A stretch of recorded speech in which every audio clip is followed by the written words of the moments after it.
Namaskar, my name is Gajendra Das Sharma and you are watching English. And in this video, we are going to explain top 10 MCQs related to English grammar integrated. This video is primarily helpful for all sorts of examinations where English grammar is asked, particularly for upcoming examination of TGT and PGT, be it of NVS or UP TGT PGT or Jharkhand PGT. Moreover, this is also beneficial for all sorts of banking or steno examinations. The very first question is choose the grammatically correct sentence. The mango was tasty which I bought from the market.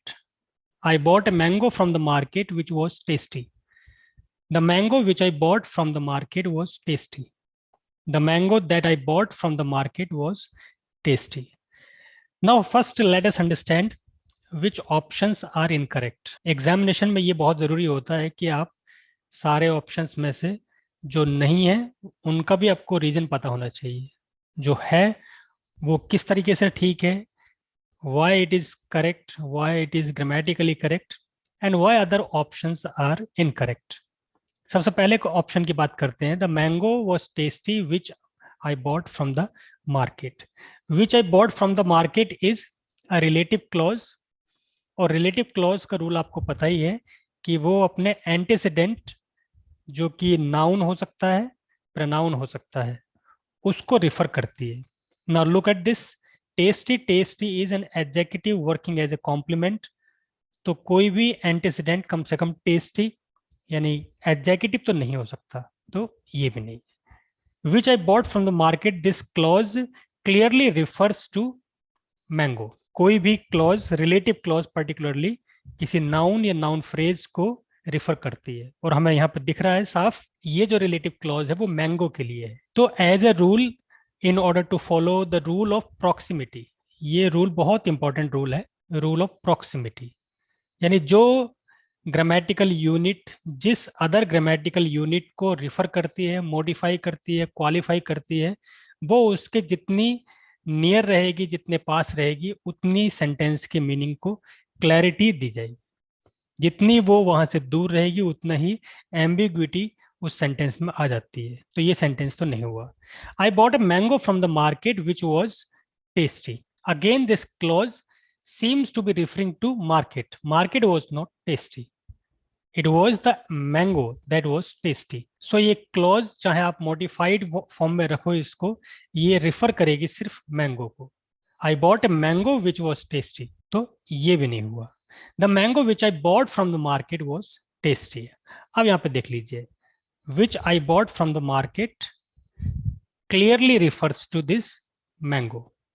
Or as a rule, in order to follow the rule of proximity, it is kept beside the mango.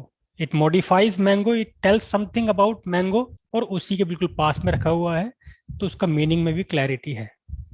तो subject यहाँ पे हुआ ये clause किसका, एक embedded clause है. This is called embedded defining relative clause. Embedded defining relative clause, ये relative clause है क्योंकि मैंगो को रिफर करती है. एडजेक्टिव क्लॉज है. एम्बेडेड इसलिए क्योंकि ये सेंटेंस को स्प्लिट करके, सब्जेक्ट और उसकी वर्ब को स्प्लिट करके बीच में एम्बेड इंसर्ट की गई है. So any clause that is inserted in between, उसको क्या कहते हैं, एम्बेडेड. और जो बाद में रखी जाती है जैसे ये है which I bought from the market, वो नॉन एम्बेडेड क्लॉज होती है. डिफाइनिंग क्यों है, क्योंकि मैंगो की जो आइडेंटिटी है वो ये है. It tells the core information about mango. The only mango was tasty which I bought from the market. No other mango. सिर्फ वही वाला मैंगो टेस्टी था जो कि मार्केट से आया था. तो ये क्लॉज की इंफॉर्मेशन मैंगो के बारे में कोर इंफॉर्मेशन है. We are not talking about any other mango, we are talking about only that mango जो कि मार्केट से आया हुआ था. So this is the right option only. The mango I bought from the market was tasty. Fourth option की अगर बात करते हैं, the mango that I bought from the market was tasty. Here it is only single comma. Single comma से पहली बात तो कोई क्लॉज जब तक दूसरा कॉमा ना लग जाए तब तक वो डिटैच नहीं होगी. और सिंगल कॉमा का मतलब क्या है कि ये पूरी इंफॉर्मेशन अपने आप में सेल्फ सफिशिएंट है, जो कि ये है नहीं, क्योंकि was tasty is the verb and its complement of the subject mango. So हमारा इंफॉर्मेशन कितनी है, that I bought from the market. तो जब तक डबल कॉमा नहीं लगेगा तब तक ये पैरेंथेटिकल क्लॉज, इसको क्या कहेंगे हम, एम्बेडेड। अगर ये दूसरा कॉमा लगा हुआ होता तो embedded, and it becomes non identifying relative clause. और नॉन आइडेंटिफाइंग क्लॉज में जो रिलेटिव प्रोनाउन लगता है वो लगता है विच। तो ये कई सारे फ्रंट में ये रॉन्ग सेंटेंस है। पहली बात तो कॉमा, सिंगल कॉमा है यहाँ पे, अगर ये नहीं भी होता तब एक बार को चल सकता था, और अगर होता तो दोनों होते यहाँ, इसलिए सिर्फ हमारा एक ही C option is the right option. Next question, what is wrong statement about cleft sentence. What is cleft sentence? सबसे पहले तो आपको ये समझना जरूरी है क्लेफ्ट सेंटेंसेस कौन से होते हैं। पहला option, a sentence which is separated by a comma. Cleft sentence कभी भी कॉमा से डिटैच नहीं होता। ऑप्शन आंसर तो यही है, बाकी सेंटेंसेस देखते हैं क्यों ये ऑप्शन सही है। सेकंड ऑप्शन देखते हैं, a sentence in which an emphasis is given to one part of the sentence. ये बिल्कुल ठीक बात है। क्लेफ्ट सेंटेंस, जैसे पहले एग्जांपल दे रहा हूं मैं आपको क्लेफ्ट सेंटेंस का, what I want is peace. This kind of sentences are called cleft sentence. Yeah, all that glitters is not gold. So all that glitters what I want. Here emphasis is on, in this sentence the emphasis is on what I want, and what I want, peace. All that glitters, all, anything that glitters is not gold. So यहाँ पे sentence की structure हमेशा इसी तरह की होगी, what I want, all that glitters, इसी तरह की, यानी कि इट, वॉट, ऑल, इनसे आपके सेंटेंसेस स्टार्ट हो सकते हैं। और ये जो फ्रेज क्लॉज हुई, ये किसका काम करेगी, आपके सब्जेक्ट का। और सब्जेक्ट कभी भी वर्ब से, कॉमा से डिटैच नहीं हो सकता। सब्जेक्ट जब भी होगा वो वर्ब के बिल्कुल क्लोज रहेगा, without having been separated by any punctuation mark. तो ये पंक्चुएशन वाला तो आपका गलत हुआ। और एक सेंटेंस ले लीजिए, it was you that caused the accident. So एक कंडीशन फुलफिल हो रही है यहाँ पे, it uses a structure with it, what, all what, it. दूसरी condition, it can never be separated by a comma with its verb. So what I want, this clause is working as a subject, and subject cannot be separated from the verb with any punctuation mark. दूसरी चीज, एक part, only one part can be subject और object, या तो वो subject हो सकता है या object हो सकता है। तो यहां पर जैसे what I want is peace, here emphasis is on peace. All that glitters is not gold, all, यहां पर all पर। और वो सब्जेक्ट और ऑब्जेक्ट आपको पता है, इट एम्फेसिस नाउन और प्रोनाउन। सब्जेक्ट, नाउन और प्रोनाउन कैन बी सब्जेक्ट और object. So rest of the options are correct except first. Next sentence, he insist that she come to teach his children.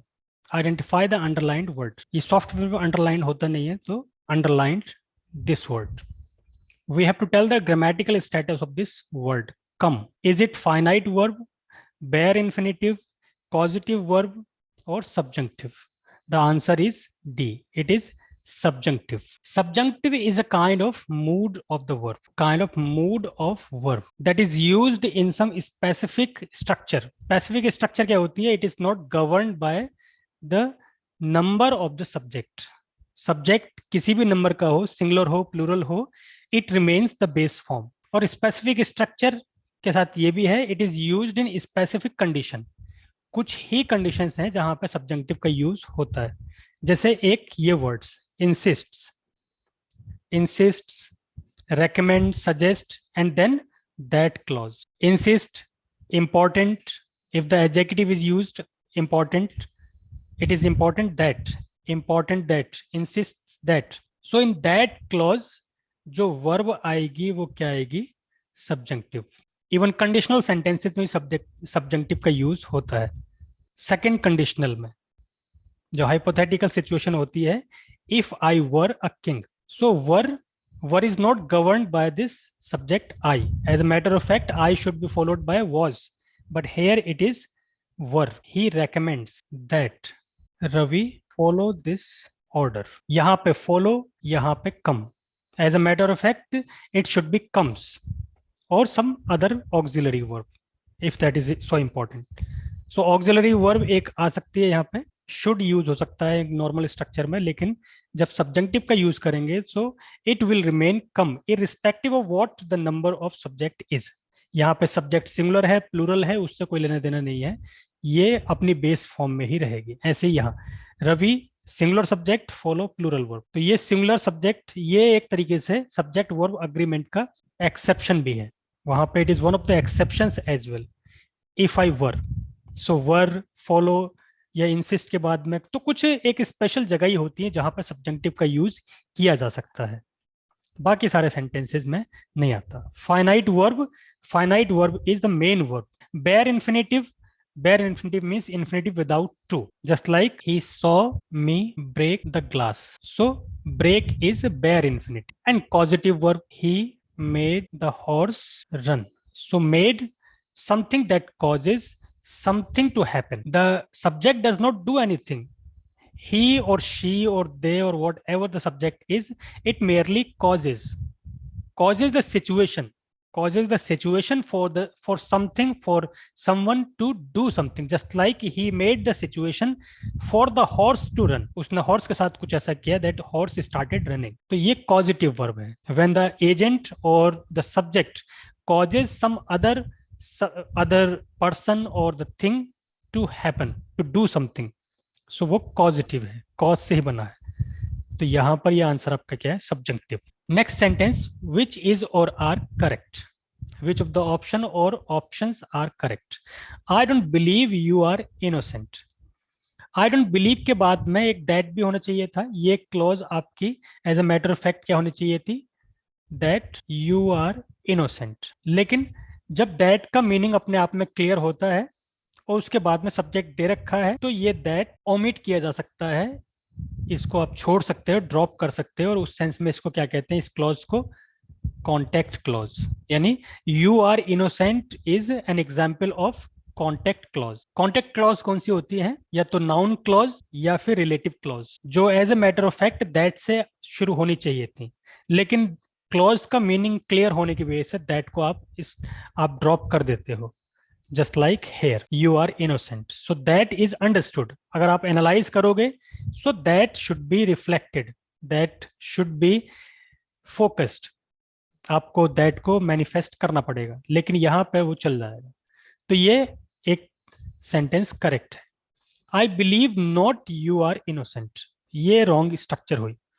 As a matter of fact जब भी हम negative बनाते हैं तो क्या होना चाहिए, एक रिटन और फॉर्मल लैंग्वेज में, फॉर्मल और जिसको कहना चाहिए आप एकेडमिक लैंग्वेज में, सब्जेक्ट वर्ब ऑब्जेक्ट, और अगर नेगेटिव है तो subject and then without an auxiliary verb you can not make a sentence either negative or interrogative. Auxiliary verb and then main verb and then object. तो believe not can not be any structure, it should be I don't believe, so I believe not is not a structure at all, this is the wrong sentence। तो एक तो ये सही हुआ, दूसरा देखिए I believe you are not innocent, आपकी जो नाउन क्लॉज है वो नेगेटिव पॉजिटिव किसी में भी हो सकती है, उससे क्या मतलब, so I believe that you are not innocent, again this is an example of contact clause। तो यहां पर भी ये भी ठीक है, ये भी ठीक है, ये भी ठीक है, so answer is both A and C। Next question, what is the parts of speech of the underlined word in the sentence? Underlined word is out. What is the grammatical status of this word out? Leave the clothes out to air. Out as a matter of fact refers to leave. Leave is a verb, or any word that modifies a verb is an adverb। और ये out किसको refer कर रहा है, एक place, तो ये कौन सा एडवर्ब हुआ, adverb of place. Out means outside, so this is adverb of place. Noun तो नहीं है, leave the clause noun phrase हो सकती है, वर्ब अपने आप में लीव है ही, फ्रेजल वर्ब इसमें कोई है नहीं। टू एयर ये इन्फिनिटिव है, वर्ब के उसमें आ सकता है, so the correct answer is adverb B।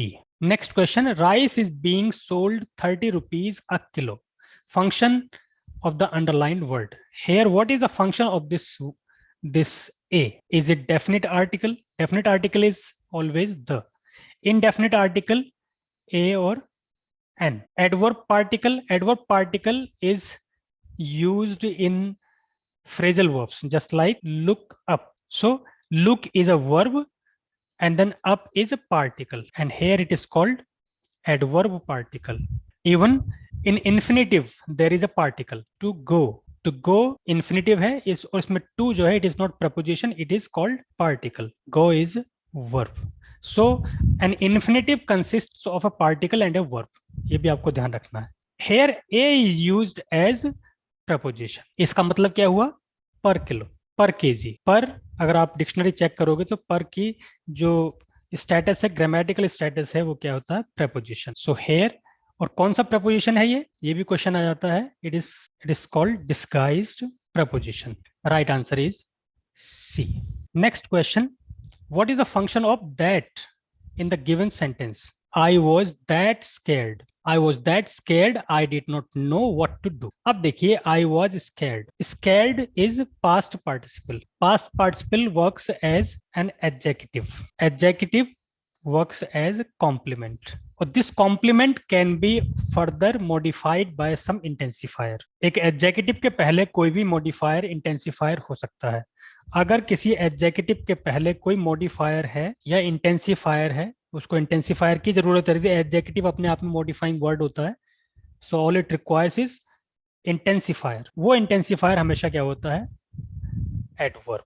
That works as an intensifier or modifier. So the answer is adverb. Pronoun कब होगा? दैट, जब दैट से शुरू होगा. कंजंक्शन जब दो क्लॉजेस को जोड़ेगा. डिटरमिनर जब किसी नाउन के आगे ये आएगा. That plus noun, like that place. I like that place. I like that place. So that precedes place, so it becomes determiner. तो ना तो ये डिटरमिनर है, ना ही कंजंक्शन है. कंजंक्शन होता तो दो क्लॉजेस को जोड़ता.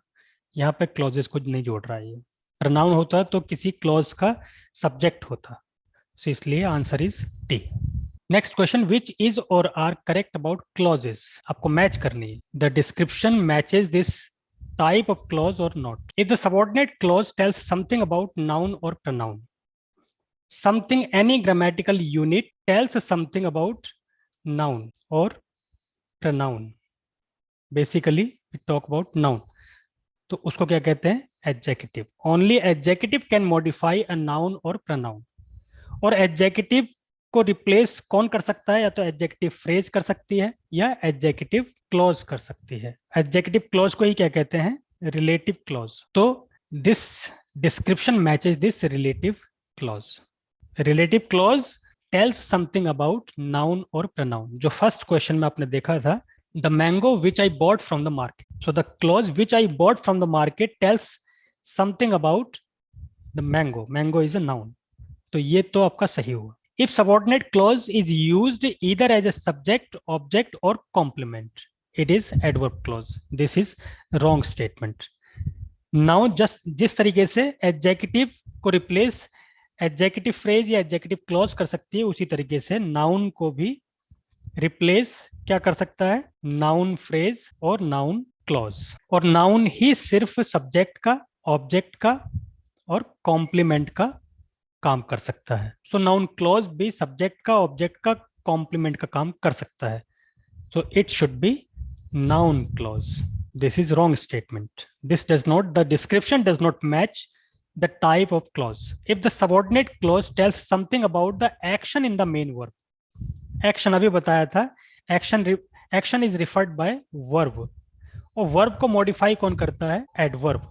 एडवर्ब को रिप्लेस कौन कर सकता है? एडवर्बियल, एडवर्बियल फ्रेज या फिर adverb clause. So it should B adverb clause. दोनों एक दूसरे से चेंज कर दीजिए, आंसर सही हो जाएगा. ये भी नहीं. तो सिर्फ क्या होना हमारा? First option is the correct option. Rest of the options are incorrect. Which statement और स्टेटमेंट्स इज और are true to change complex into simple. Complex से सिंपल करने के लिए आपको क्या करना है? If there is an adverb clause. Adverb clause को सिंपल में करने के लिए क्या करना है? एडवर्ब क्लॉज जिससे रिप्लेस हो जाए वही करना है. एडवर्ब क्लॉज किससे रिप्लेस हो सकती है? एडवर्ब से। एडवर्ब का काम कौन कर सकता है? पार्टिसिपल। पार्टिसिपल कर सकता है, इन्फिनेटिव कर सकता है। अगर नॉन फिनिट वर्ब्स की बात की जाए तो नाउन क्लॉज तो नहीं करेगा। नाउन क्लॉज तो सिर्फ नाउन को ही रिप्लेस करेगा, एडवर्ब क्लॉज को नहीं करेगा। पास्ट पार्टिसिपल एडजेक्टिव का काम करता है। प्रेजेंट पार्टिसिपल और परफेक्ट पार्टिसिपल दोनों एडवर्ब का काम करती हैं। दोनों एडवर्ब का काम करती हैं तो दोनों ही रिप्लेस हो सकती है। If you want to convert a complex sentence into simple sentence, और कॉम्प्लेक्स सेंटेंस की स्ट्रक्चर क्या है? एडवर्ब क्लॉज की है, उसमें एक क्लॉज एडवर्ब क्लॉज है। तो उस एडवर्ब क्लॉज को आपको क्या करना है? एडवर्ब में कन्वर्ट कर दीजिए और उसको मेन क्लॉज से जोड़ दीजिए। Just like when I saw him I became nervous. When I saw him ये आपकी एडवर्ब क्लॉज है। अब इस एडवर्ब क्लॉज को किस में कन्वर्ट कर सकते हो? प्रेजेंट पार्टिसिपल में और परफेक्ट पार्टिसिपल में, ताकि सेंटेंस सिंपल बन जाए। Just like when I saw him, उसको देखते ही आई बिकेम नर्वस, तो आप इसको क्या कर सकते हो? Seeing him I became nervous. तो दिस पार्टिसिपल, प्रेजेंट पार्टिसिपल, हमने प्रेजेंट पार्टिसिपल में इसको कन्वर्ट कर दिया और हमारा सेंटेंस हो गया सिंपल। एडवर्ब क्लॉज को सिंपल में बनाने के लिए प्रेजेंट पार्टिसिपल और परफेक्ट पार्टिसिपल दोनों को ही यूज किया जा सकता है। Answer is E. Next sentence, change into passive. Now we have to change the voice of the sentence. Somebody hit him on the head. Passive में आपको देखना है कि कौन सा पोर्शन पैसिव में बनाया जाए। कौन सा पोर्शन बनाया जाएगा? जिसमें सब्जेक्ट होगा, ट्रांजिटिव वर्ब होगी और उसका ऑब्जेक्ट होगा। ये स्ट्रक्चर प्लस जो भी स्ट्रक्चर है उसको एज इट इज फॉलो कर दीजिए, चाहे वो एडवर्बियल हो, क्लॉज हो, इन्फिनेटिव हो, वो एज इट इज में जोड़ दीजिए। अगर ये सेंटेंस की स्ट्रक्चर यहां तक कंप्लीट है तो there is a subject, it has its verb, verb has its object. So इस पोर्शन को पैसिव में कर दीजिए, रेस्ट ऑफ द सेंटेंस और rest of the structure as it is add कर दीजिए। लेकिन ये फुल प्रूफ रूल नहीं है, इसमें बहुत सारे एक्सेप्शंस हो सकते हैं, होते हैं। जनरल रूल है, पर्टिकुलर रूल नहीं है। There are many exceptions where this rule does not follow. लेकिन जहां पे स्ट्रक्चर बिल्कुल सीधी है, कॉमन स्ट्रक्चर है, जनरल स्ट्रक्चर है, वहां पे ये फॉलो करेगा। Just like somebody hit him on the head, somebody subject, hit is a verb, verb has its object him, तो subject verb object, on the head is an adverbial, तो on the head will remain as it is। इतने को आप change कर दीजिए। क्या change हो जाएगा? he was hit।